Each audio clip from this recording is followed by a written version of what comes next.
Hello my friends, this is Walter. Sitting here having my first cup of coffee of the day, and I was thinking of something I thought I'd talk about. Tell you one of my stories. My story today is how to make a sandwich taste better. Today I was recalling an incident that occurred back in 1965. This is a true story, and as I think back on it, it seems quite humorous to me now. Before beginning the story, I'll set the scene for you. My story begins when I graduated in 1965 from Oak Alley High School in Oak Alley, Florida. The Vietnam War was in full swing. Young American men at that time were required to register for the military draft. Young men from all over the country were being drafted every day, and many were shipped straight off to the war. Every night the news carried the tally of how many young men were being killed in Vietnam. Not being overly anxious to become one of them, I was in a quandary as to how soon my number would be called. Not long afterward, David, one of my friends who I had known since way back in the 4th grade and who was in the same boat as me, so to speak, he came to me with a possible solution to our predicament. Let's register for college, and we'll be exempt for a while, he said. Cool, I thought. Sounds like a plan. Now, you have to realize we were young and naive and had not given a thought to the financial side of the problem. Neither of our parents were in a position to help us any. And I think my father in particular knew we were doomed to fail, but he wouldn't stand in my way. Plans were quickly put into play. In no time at all, David and me had my old 1957 Ford station wagon loaded with our clothes, and we were off on our own.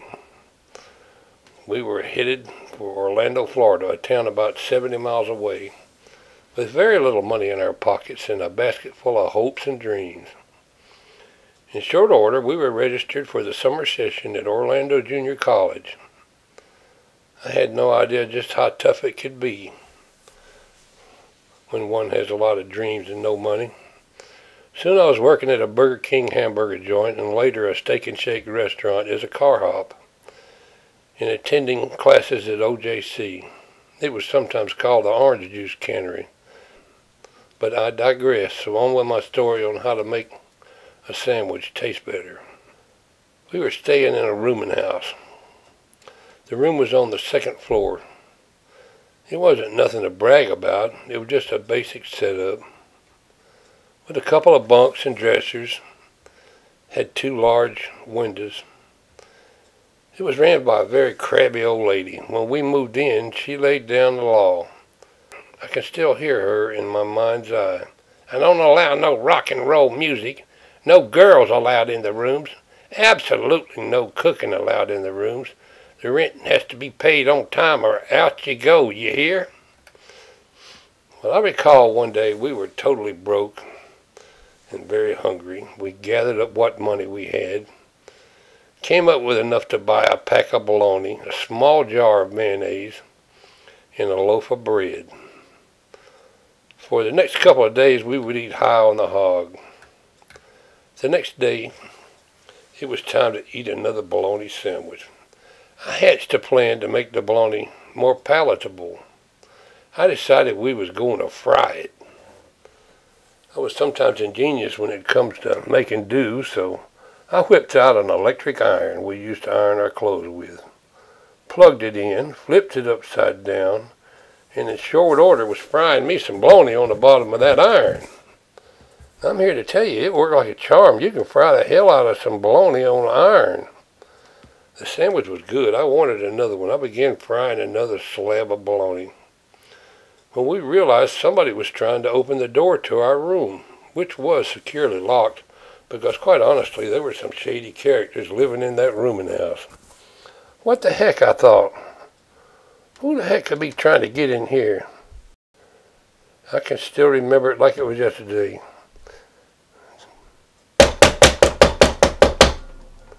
The landlady's voice comes screeching through the door. Open this door. Open it right now. Somebody's cooking in there for sure. I just know somebody's cooking in there. Open this door. Quickly I opened the dresser drawer, tossed in the iron with a bologna still stuck to the bottom of it, covered it with clothes. In the meantime, David was waving a towel to get the smoke out through the open windows, and I quickly shook some Jade East men's cologne all around the room. I quickly had the room smelling like a house of ill repute. I casually opened the door, and the old lady came in like a stormtrooper. I guess she expected to see a stove or maybe a hot plate. Guess she never figured on a hot iron. The old lady looked under the beds and in the corners and even looked in the dresser. She soon left, talking to herself, mumbling, "I know I smell cooking," and was off to the next room down the hall to bang on another door and harass some other poor innocent resident. I hope it wasn't our escapade that ran her blood pressure up, 'cause not long after that the old lady up and died, and we had to find other accommodations. Now you know how to make a sandwich taste better.